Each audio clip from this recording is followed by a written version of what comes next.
നിവിൻ പോളി നായകനായ പ്രേമം എന്ന സിനിമയിലൂടെ ശ്രദ്ധേയയായ താരമാണ് സായി പല്ലവി. പ്രേമത്തിലെ മലർ മിസ്സിന് ഗംഭീരമായ സ്വീകരണമാണ് മലയാളക്കര നൽകിയത്. പിന്നാലെ നിരവധി അവസരങ്ങൾ സായി പല്ലവിക്ക് ലഭിച്ചു. ഇന്ന് തെന്നിന്ത്യയിലെ തിരക്കുള്ള താരങ്ങളൊരാളാണ് സായി പല്ലവി. താരത്തിന് ഇന്നത്തെ പ്രതിഫലം 5 കോടി രൂപയാണത്രേ. എന്നാൽ സായി പല്ലവിയുടെ ആദ്യ ചിത്രമായിരുന്നില്ല പ്രേമം.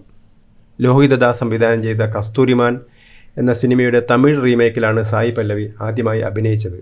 അതും ഒരു ബാക്ക്ഗ്രൗണ്ട് ഡാൻസറായി. മീര ജാസ്മിൻ അവതരിപ്പിച്ച പ്രിയംവദ എന്ന കഥാപാത്രത്തോടൊപ്പം ഡാൻസ് ചെയ്യാനെത്തിയ കോളേജിലെ വിദ്യാർത്ഥികളിൽ ഒരാൾ മാത്രമായിരുന്നു സായി പല്ലവി.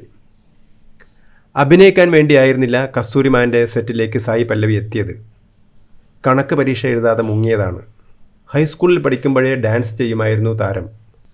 അപ്പോഴും ചിന്തിച്ചിരുന്നത് പരീക്ഷ എഴുതാതിരിക്കാൻ എന്ത് ചെയ്യണമെന്നായിരുന്നു. അതിനിടയിലാണ് എഡ്വിൻ എന്ന ഡാൻസ് മാസ്റ്റർ വഴി കസ്തൂരിമാനിലേക്ക് ക്ഷണം വരുന്നത്. അത് സ്വീകരിക്കുകയായിരുന്നു.